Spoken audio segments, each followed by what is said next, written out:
हुन्छ पिउन त माथि राख्ने नि भिआइपी त्यो त गयो माथि गयो यताबाट माथि नै गयो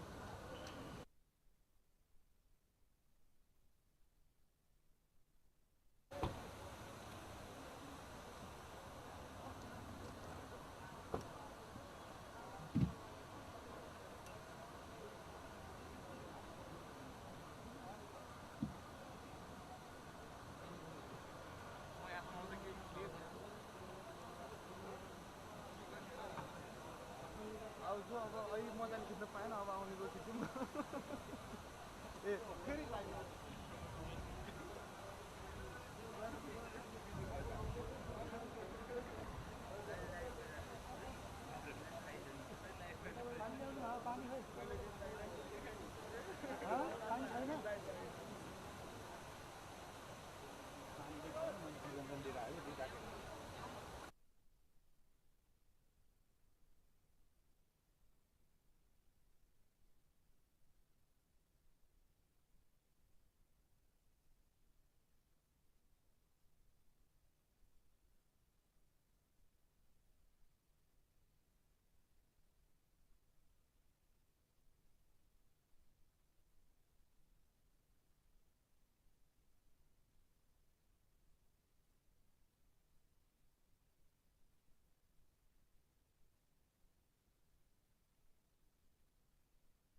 माननीय सदस्यहरू, सङ्घीय संसदको दुवै सदनको संयुक्त बैठकको कारबाही प्रारम्भ हुन्छ। माननीय सदस्यहरू, नेपालको औपचारिक भ्रमणमा रहनुभएका संयुक्त राष्ट्रसङ्घका महासचिव महामहिम एन्टोनियो गुटेरेसलाई संयुक्त सदनको तर्फबाट म स्वागत गर्दछु। Honorable MPs, I would like to extend a warm welcome to His Excellency Antonio Guterres, the Secretary General of the United Nations, on behalf of the joint sitting of both houses.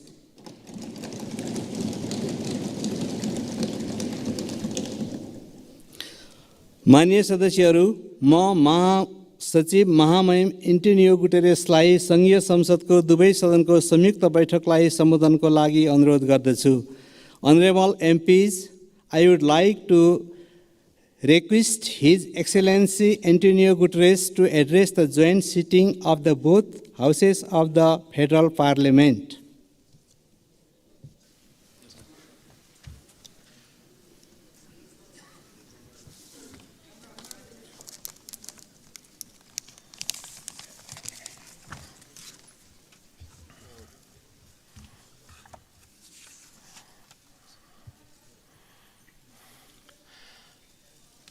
Your Excellencies, the two presidents of the two houses of the Nepalese Parliament, Excellencies, distinguished ministers, parliamentarians, and friends.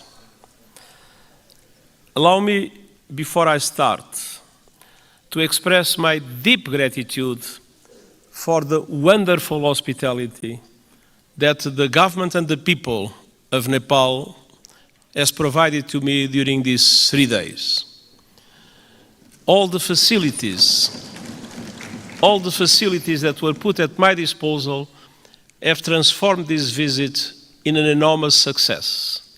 I learned a lot, and I commit to use what I learned to support Nepal in your struggle against climate change and for development of your country.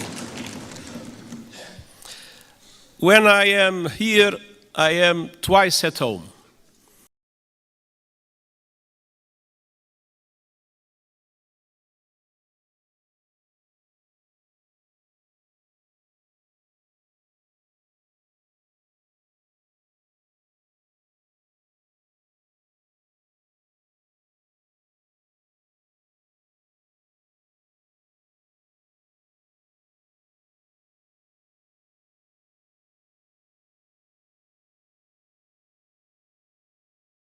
I have been astounded, and this trip has been no exception.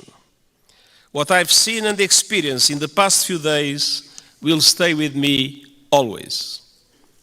The sunlight hitting the Himalayas, the warmth of the people, the richness of your cultural diversity, and of course, the sanctity of Lumbini. I thank the government of Nepal for your invitation, your hospitality, and your welcome to me and to my delegation. Excellencies, we meet today amidst a world in turmoil. Decades of progress on poverty and hunger are being reversed in large parts of the world. Inflation is undermining household and national budgets. Families and countries alike face financial crises.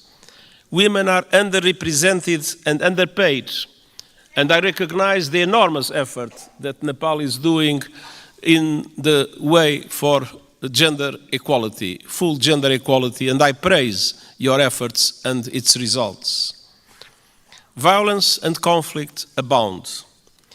While the conflict in the Middle East is thousands of miles away, Nepalis were among the many victims of Hamas' brutal attacks in Israel. I send my sincere condolences to the families of the 10 Nepalese students who were killed and express my best wishes for the safe return of Mr. Bipin Joshi, who is missing. Distinguished parliamentarians, as geopolitical tensions rise, global divisions are becoming deeper and more dangerous. and smaller countries fear becoming collateral damage in competition between the great powers. And climate catastrophe is accelerating with a deadly force. In responding to this crisis, the world could learn much from Nepal. This country is a promoter of peace, a champion of multilateralism, and a staunch supporter of sustainable development and climate action. Nestled between two great powers, you have forged your own paths to safeguard your sovereignty and your independence. And your journey over the past 20 years has been wonderful to see. A new republic with a new constitution as the UN Charter at its heart. You were quick to embrace the Sustainable Development Goals and are making progress on many of them, independently of the difficult financial conditions that developing countries face in today's unfair world. Your country has successfully calmed the storms of conflict and moved from war to peace, a process the United Nations has been proud to support. Dear parliamentarian colleagues, Nepal does not stand still. Your dynamic story of progress continues today. Your graduation from least developed countries status is imminent, and the United Nations is committed to supporting a smooth transition. And you are preparing the final stages of our Nepal's-led peace process, healing the wounds of war through transitional justice. A process to bring peace to victims, families and communities haunted by questions and scared by injustice, and help put the past to rest. Transitional justice can play a vital role in securing lasting peace, but we all know it's not easy. By nature, it's a delicate and complex process. We know that transitional justice has the greatest chance of success when it is inclusive, comprehensive, and has victims at its heart. When it centers on truth, reparation, and justice, when women participate fully, and when all victims of human rights violations can find meaningful redress. And I welcome efforts here in Nepal to drive progress and find solutions in this regard. And I want to tell you are not alone. The United Nations, respecting the Nepalese leadership of this process, stands ready to support you with your victim-centered process and its implementation in line with international standards, your own Supreme Court's rulings. The United Nations and Nepal are old friends. Our cooperation runs deep. Nepal has long been a cherished member of the UN family and a powerful voice for developing countries, most recently as chair of the Least Developed Countries Group. And this relatively small country compared with the big powers has made an outsized contribution to international peace. Of all the countries on Earth, Nepal is the second largest contributor of troops to United Nations missions, military and police. I'm sincerely grateful to the Nepali people for their dedication, their courage, and their service in peacekeeping. And I would like to take a moment and ask for one moment of silence to honor those Nepalese who have lost their lives serving under the blue flag.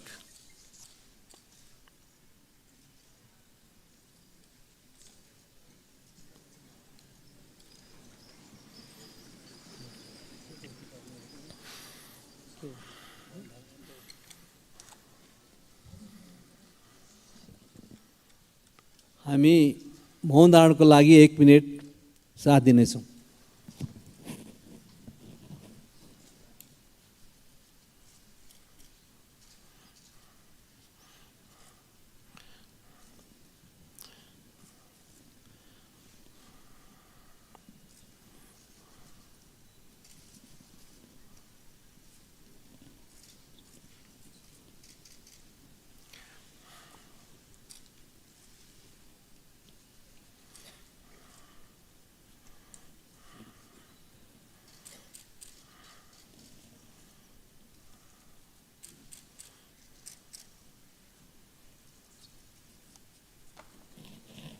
Thank you. Their memory will never be forgotten, and the United Nations is proud of the exceptional contribution of Nepalese soldiers and police officers in our peacekeeping missions. Dear parliamentarian colleagues, on climate action, Nepal is a frontrunner. You are on target to reach net zero emissions by 2045. Thanks to extraordinary reforestation efforts, trees now cover almost half of the country. And you are one of the pioneers of the Early Warning Systems for All initiative, which aims to protect every person on Earth by 2027. Yet global crises are hitting Nepal hard, as they are developing countries around the world. The lingering effects of COVID-19 pandemic, inflation, and above all the climate crisis are threatening hard-won development gains and squeezing the funds available for investment. Nepal contributes a minimal fraction of a percent, 0.000%, to global emissions. But monsoons, storms, landslides are growing in force and ferocity, sweeping away crops, livestock, and entire villages, decimating economies and ruining lives. In August, landslides caused by heavy rains caused devastation and killed scores of people. And glaciers are melting at record levels. I was a witness. Nepal has lost close to a third of its size in just over 30 years. The effect is devastating. Swollen lakes bursting, rivers and seas rising, cultures threatened, and mountainsides exposed, inflaming the risk of rockslides, landslides, and avalanche. Threats will continue mounting. Himalayan glaciers provide fresh water to over 1 billion people. As they shrink, so do river flows. In the future, now we have too much floods, but one day in the future, Himalayan rivers like the Indus, the Ganges, and the Brahmaputra will have their flow severely limited. Combined with saltwater intrusion, that will decimate deltas in this region and beyond. That could mean low-lying communities and entire countries erased forever. Millions of people on the move and fierce competition for water and land. Nepal is now one of the countries that is suffering the most, but other South Asian countries might become in the future terrible victims of the receding glaciers of Nepal. Dear parliamentarian colleagues, what is happening in this country as a result of climate change is an appalling injustice and a searing indictment of the fossil fuel age. I am deeply concerned by those communities in Nepal facing the brutal impacts of the climate crisis. The United Nations stands with them. The world must do the same. That was one of the reasons why I took profit of my visit to the Everest base camp to issue a video for the whole world showing the drama of receding glaciers and the impacts that will have in the future. Nepal and other developing countries need far greater international support to aid development, accelerate climate action, and weather the current global storms. I have proposed a Sustainable Development Goals stimulus that would release at least $500 billion a year in affordable long-term finance for sustainable development and climate action in developing countries like Nepal. Member States welcomed the proposal at the General Assembly last month and committed to advance it. I call on them to take action now to make these commitments a reality. Unfortunately, in our world, many times people announce commitments and then do not implement those commitments. These commitments about finance for developing countries and climate action must be implemented. I urge leaders to act on climate without delay, with the biggest emitters leading from the front. All countries must put the acceleration agenda I propose into effect to limit the rise in global temperature to 1.5 degrees Celsius. And they must make COP28 count with a strong outcome building on the so-called global stocktake. And we also need to deliver climate justice. Developed countries must honor the promise of $100 billion a year to support developing countries in climate, and double adaptation finance as a first step of devoting half of climate finance to adaptation. Investment in the resilience of communities, in the resilience of infrastructure is today a must, because climate change impacts are not a problem of the future, they are felt today by the populations, and it is today that developed countries must support countries like Nepal to do the necessary investments in that regard. The most vulnerable must be at the center of efforts to build climate resilience. And all parties must operationalize the landmark loss and damage fund at COP28 this year. There is loss and there is damage. You can see it in Nepal. There must be a compensation for it.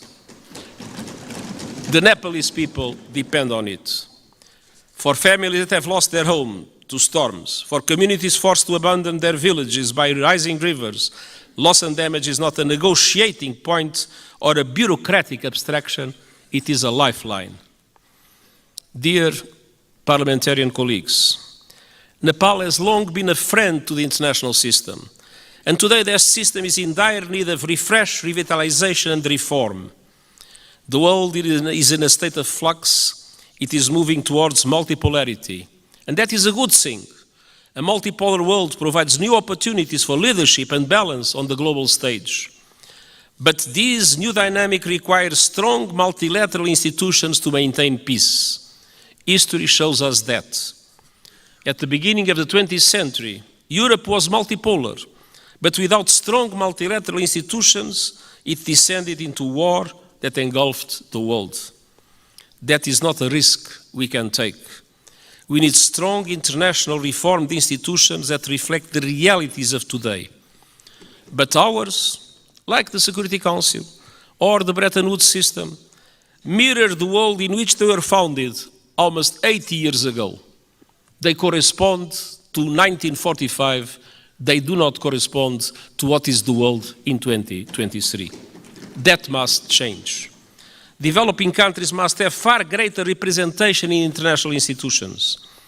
I have called for reform of the outdated United Nations Security Council, and I have proposed measures to reform the global financial architecture so that it better represents developing countries and responds to their needs.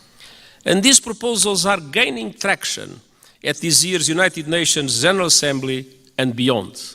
But of course, there is always the resistance of those that benefit from the present unfair systems. The United Nations Summit of the Future next year is an important chance to push further progress, and I count on Nepal's support to help make the change we need a reality. Dear parliamentarian colleagues, multilateralism must both reflect the world and respond to it. That means creating the institutions and tools we need to address new threats and to seize new opportunities. Today, technology is an example of both. It can solve problems and spur development, or it can entrench divisions and inflame inequality. Today, it's doing too little of the former and too much of the latter. We need a global response to the technologies that are changing the world at astonishing speed, to harness them for the good of humanity. And all countries must have a say, not only the most rich countries in the world that have more resources to develop those new technologies. My high-level board on artificial intelligence includes experts from G77 countries, the Global South. It will report this year, so member states can consider global governance options for artificial intelligence. And it must also bring the benefits of technology to all and ensure that a new technological era, no one is left behind.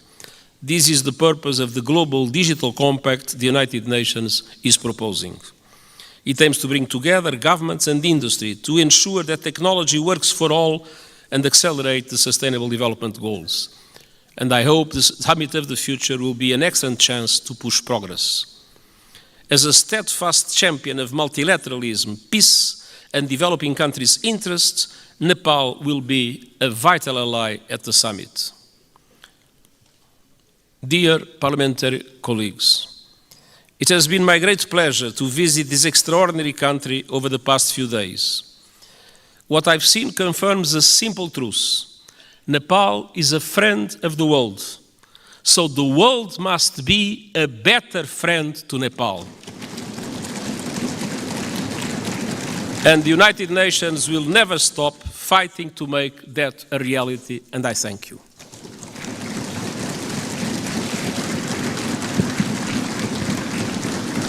अब म महामहिम Antonio गुटेरेसलाई आसन ग्रहण गर्न आग्रह गर्दछु. Now I would like to request his excellency to be seated.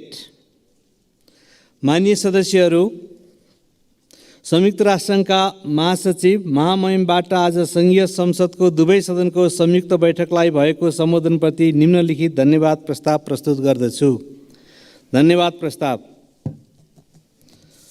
संयुक्त राष्ट्रसङ्घका महासचिव महामहिम एन्टोनियो गुटेरेसबाट नेपालको सङ्घीय संसदको दुवै सदनको संयुक्त बैठकलाई गर्नुभएको सम्बोधनको लागि संयुक्त सदनको यो बैठक महामहिमप्रति धन्यवाद ज्ञापन गर्दछ.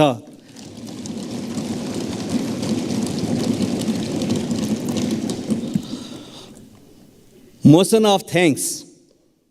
This joint sitting of the Federal Parliament of Nepal expresses its gratitude to the Secretary General of the United Nations, His Excellency Antonio Guterres, for his address to the joint sitting of the both House of the Federal Parliament.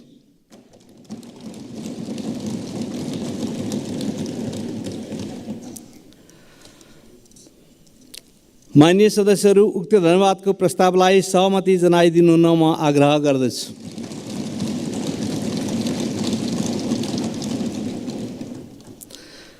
माननीय सदस्यहरू, यो बैठक स्थगित भए पश्चात सम्पूर्ण माननीय सदस्यहरू आफ्नो स्थानमा उभिएर महासचिव महामहिम एन्टोनियो गुटेरेसलाई बिदाई गरिदिनु हुन म आग्रह गर्दछु.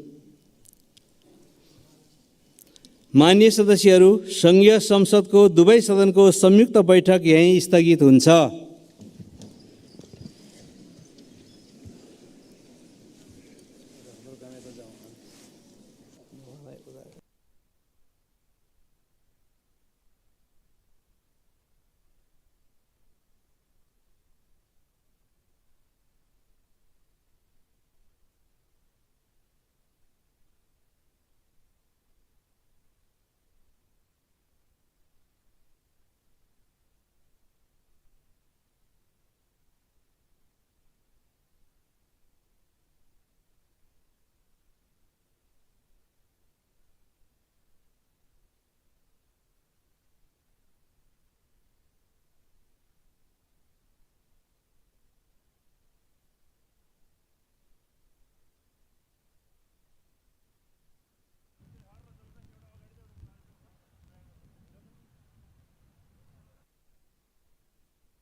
बस्ने ठीक छ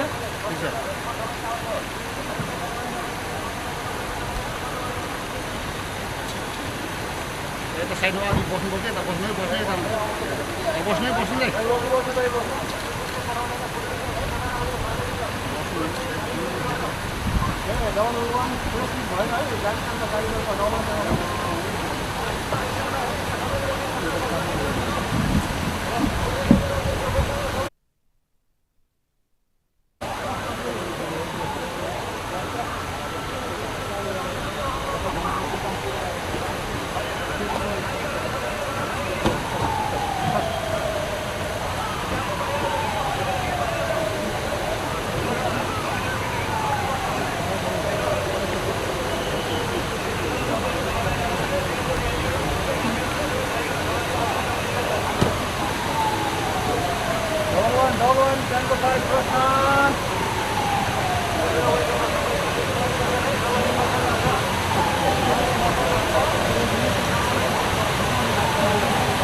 बाइट लिउँ न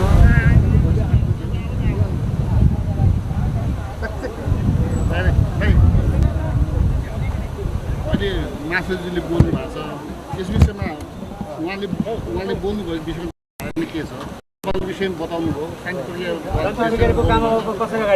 खास गरी शान्ति प्रक्रिया जो नेपालको आफ्नो मौलिकता र नेपालकै नेतृत्वमा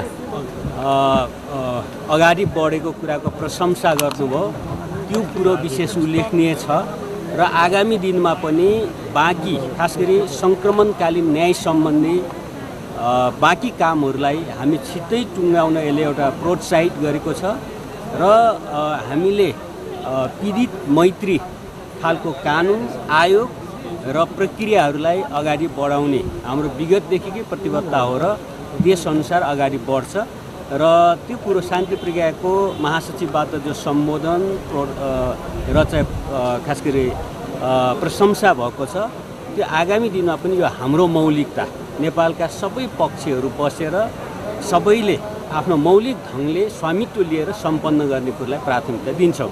त्यसै गरी महासचिव स्वयं सगरमाथा बेस क्याम्प पुगेर जलवायु परिवर्तन सम्बन्धी त्यहाँ चाहिँ ध्यानाकर्षण गराएको कुरा र नेपाल जलवायु परिवर्तनबाट सबभन्दा बढी प्रभावित तर आफ्नो चाहिँ यसमा प्रदूषणमा यो प्रभाव पार्नेमा योगदान छैन तापनि नेपाल र नेपाली जनता प्रभावित छन् पीडित छन् त्यो कुरो विकसित देशहरूले कम्पेन्सेट गर्नुपर्छ अथवा कहीँ न कहीँ क्षतिपूर्ति गर्नुपर्छ भन्ने कुरा जो चाहिँ सम्बोधन गर्नु विशेष उल्लेखनीय छ। आगामी दिनमा यतातिर खास गरी हामी विपद जोखिम न्यूनीकरण गर्ने पर्यावरणीय सन्तुलन कायम गर्ने कुरोमा यसले हामीलाई ध्यानाकर्षण गराएको छ।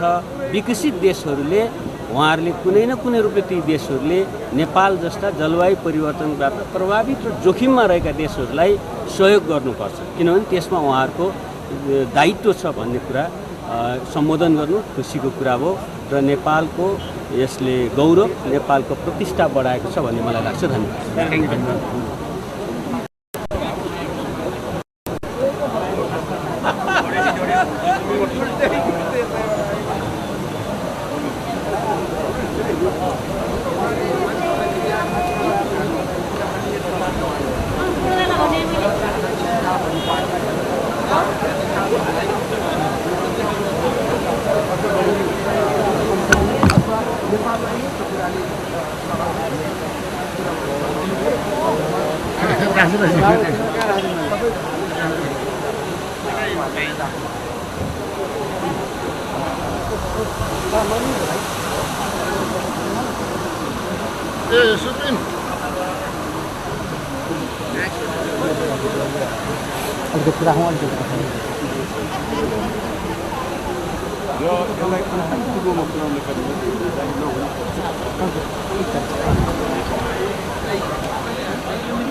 हजुर बोल्नु न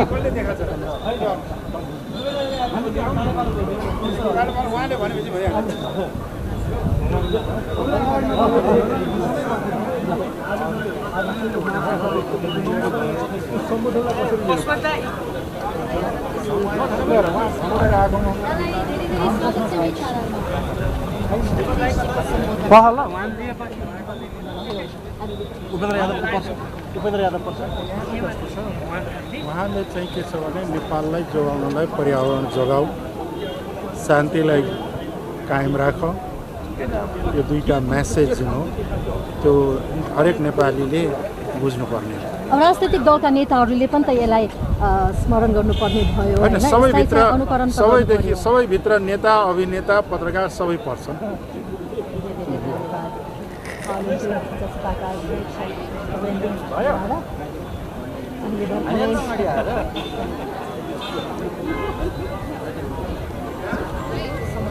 भवन पनि आएछ भाइ महासचिव इन्टिन्यू गुटेरेस यता खिच्न हुन्छ अलि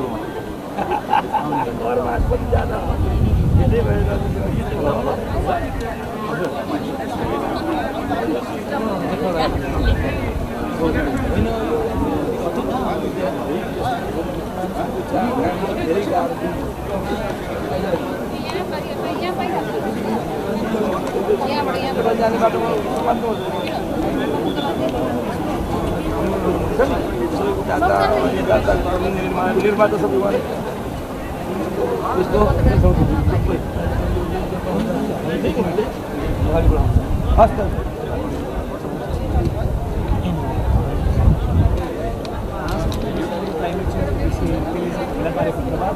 हामीले अरूबाट लिनुपर्ने फाइदाको सबभन्दा पहिले त महासचिवज्यू यति बेला हाम्रो देशको पार्लियामेन्टमा आउनुभयो, त्यो हाम्रो लागि असाध्यै धेरै खुसीको कुरा हो। हाम्रो देशको अधकल्चो रहेको पिस प्रोसेसलाई उहाँले सिरियसली लिनुभयो र यसलाई पिस प्रोसेसलाई चाँडै टुङ्ग्याउनुको लागि पनि उहाँले आफ्नो लेभलबाट मद्दत पनि गर्ने र यता चाँडै टुङ्ग्याउन नेपालका पोलिटिकल पार्टीहरूलाई अलिकति उहाँको उपस्थिति दबावमूलक पनि हो भन्ने लाग्छ।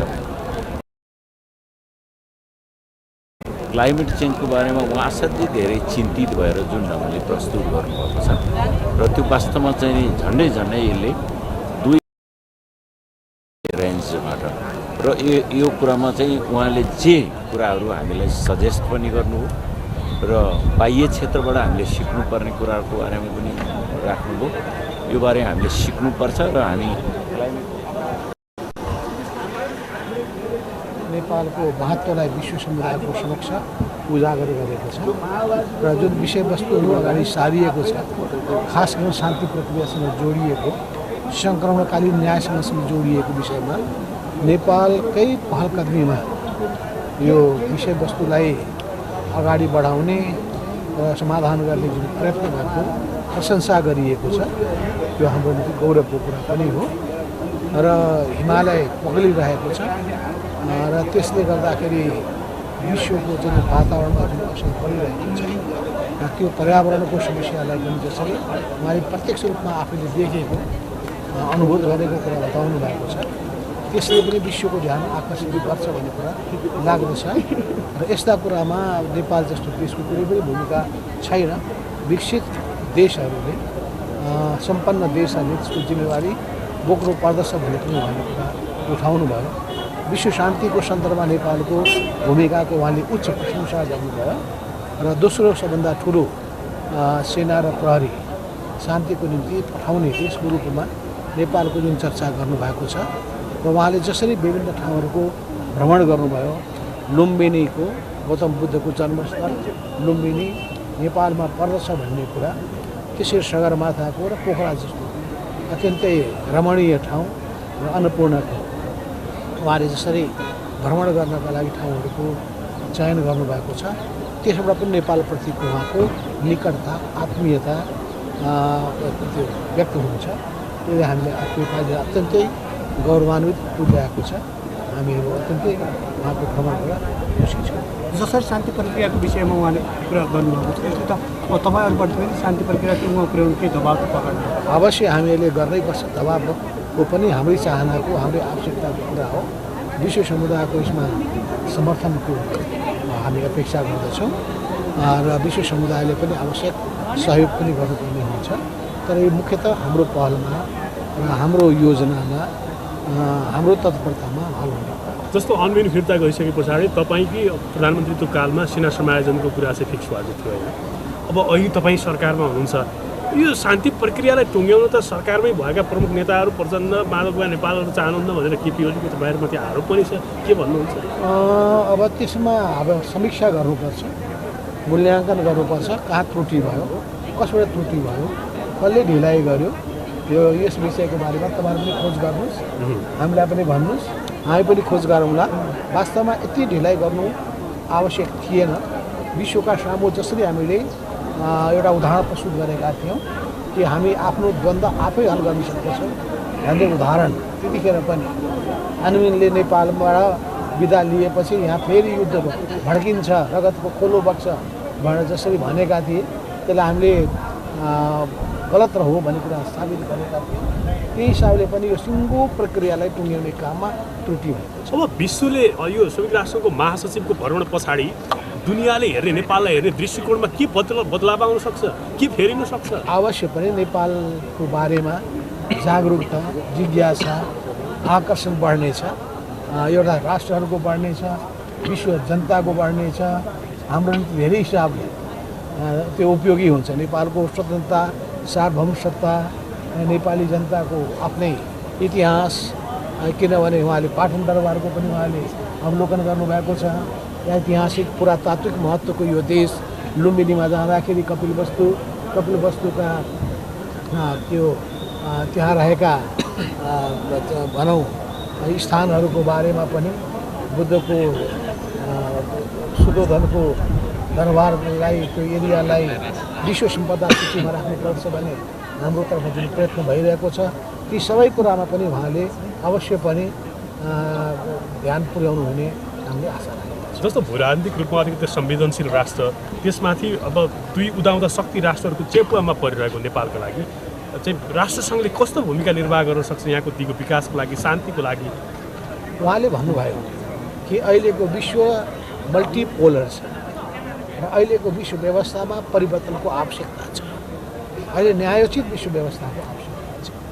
त्यो न्यायोचित विश्व व्यवस्था स्थापना गर्ने र संयुक्त महालेश्वर के भन्छन् सेक्युरिटी काउन्सिलको संरचनामा पनि परिवर्तन गर्नुपर्ने पक्षदेखि लिएर सबै राष्ट्रहरूको भूमिकाको समेत महत्त्वलाई स्वीकार गर्नुपर्ने नेपाल र नेपाली जनताको चाहनाकै कुरा पनि उहाँले गर्नुभयो कि अल्पविकसित राष्ट्र र नेपाल विकासशील राष्ट्रमा अगाडि बढ्नुपर्ने नेपाली जनताको जुन चाहना छ त्यसमा सबैले साथ र सहयोग दिनुपर्ने र संयुक्त राष्ट्रको पनि सहयोग रहनेछ भन्ने कुराबाट उहाँले संयुक्त राष्ट्र संस्थाको बारेमा पनि विश्व समुदायको बारेमा पनि विश्वका अरू राष्ट्रहरूको बारेमा पनि आफूले नेपालप्रति सकारात्मक एक प्रकारले भनौँ सङ्केत गर्नु। यो छुट्दै यो अन्त्यमा जस्तो यो टिआरसी विधिका सवालमा टिआरसी बिलका सवालमा 3-4वटा बुदामा हलो अड्किएको देखिन्छ। यो बुदाहरूमा विशेष गरी चाहिँ पीडकलाई चाहिँ कानुनी कठघरामा निश्चित पर्सेन्ट भए पनि उभ्याउने तर पीडितले न्याय पाउने भन्ने विषयहरूमा चाहिँ सरकार त्यति संवेदनशील बनेको अथवा यो यी बुदाहरूमा चाहिँ त्यति ध्यानाकर्षण भएको देखिँदैन। के भइरहेको छ आखिर कहाँ अड्केको हो कुरा? हाम्रो बिचमा कुरा हुँदाखेरि जघन्य अपराधका सन्दर्भमा मानव अधिकार उल्लङ्घनका विषयमा जघन्य अपराध मानव अधिकारका पनि जघन्य अपराधको क्याटेगोरीमा पर्ने यस्ता केसहरूमा सहिष्णुता अपनाउनु हुँदैन। अरू बाँकी कुराहरू बसेर छलफल गरेर सम्पूर्ण गरेर त्यही ढङ्गले यथोचित क्षतिपूर्ति प्रदान गरेर सहमतिबाट यो विषयलाई टुङ्ग्याउनुपर्छ भन्ने कुरामा हाम्रो कुराहरू रहेका हुन्। हस्, अब तपाईँ प्रधानमन्त्री बन्न कति समय छ? अहिले संयुक्त राष्ट्रको महासचिव आएको बेलामा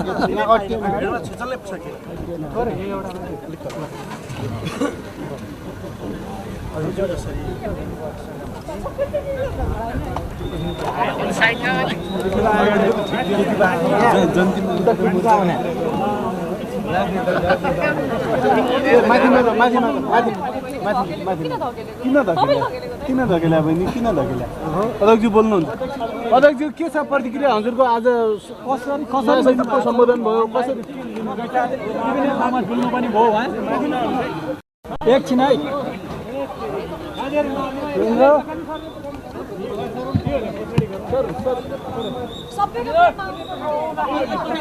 सबै ब्याखौँ त सबै ठिका छ बोलिहाल्नु त्यही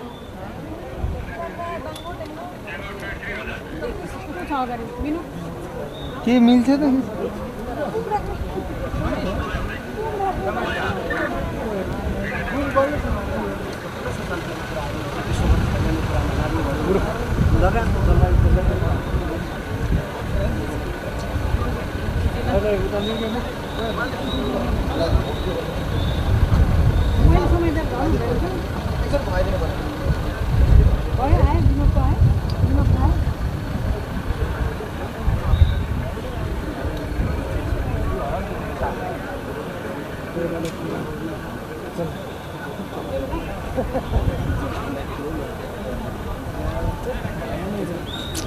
दादा यहाँ हामी पक्रेर ल कहाँ छ?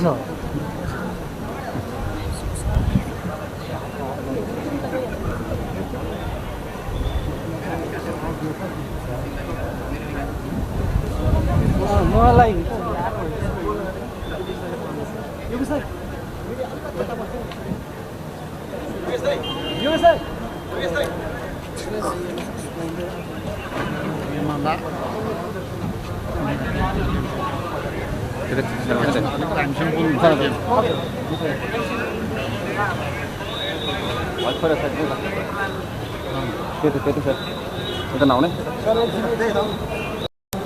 सञ्जु अलिकता बोलिदिनु पर्यो।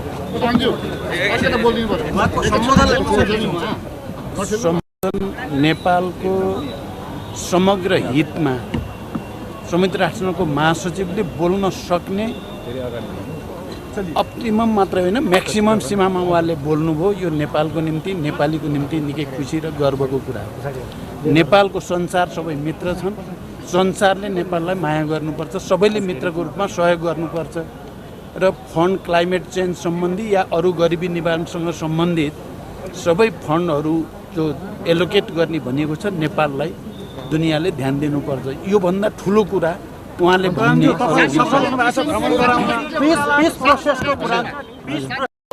यो ऐतिहासिक रूपमा भ्रमण गराउन सफल पनि हुनुहुन्छ। यसले यो भ्रमणले तपाईँको शान्ति प्रक्रिया हाम्रो जुन चाहिँ यो सङ्क्रमणकालीन न्यायको कुरो छ त्यो टुङ्गोमा पुग्नेमा उहाँको सहयोग रहनेमा कतिको विश्वास अनि उहाँको पुरै सहयोग रहन्छ भन्नेमा म विश्वस्त छु। इन्टरनेसनल कम्युनिटी एज ए होलको पनि सहयोगकै वातावरण देखेको छु मैले। अहिले यो भ्रमणको सफलता र मैले मेरो निम्तामा उहाँ आउनुभयो, सफल भ्रमण भयो। नेपाल नेपालीको निम्ति खुसी र गर्वको कुरा हो। योभन्दा बढी म अहिले भन्न चाहन्न। अब नेपालको बारेमा र नेपालको शान्ति प्रक्रियाको बारेमा अन्तर्राष्ट्रिय समुदायको संयुक्त राष्ट्रसङ्घको महासचिवको यति राम्रो धारणा छ, तर दुर्भाग्य हाम्रै केही नेता साथीहरूले यस्तो बेलामा देश विभाजित देखाउनु भयो, त्यो भने दुर्भाग्यपूर्ण छ।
झन्डै नगएको हिँड्न आएको थियो ढकेलेर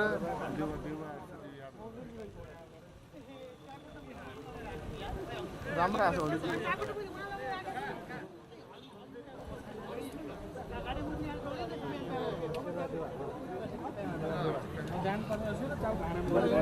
देखिरहेको थिएँ।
खिचेर यहाँ अगाडि हिँड्नु नि क्या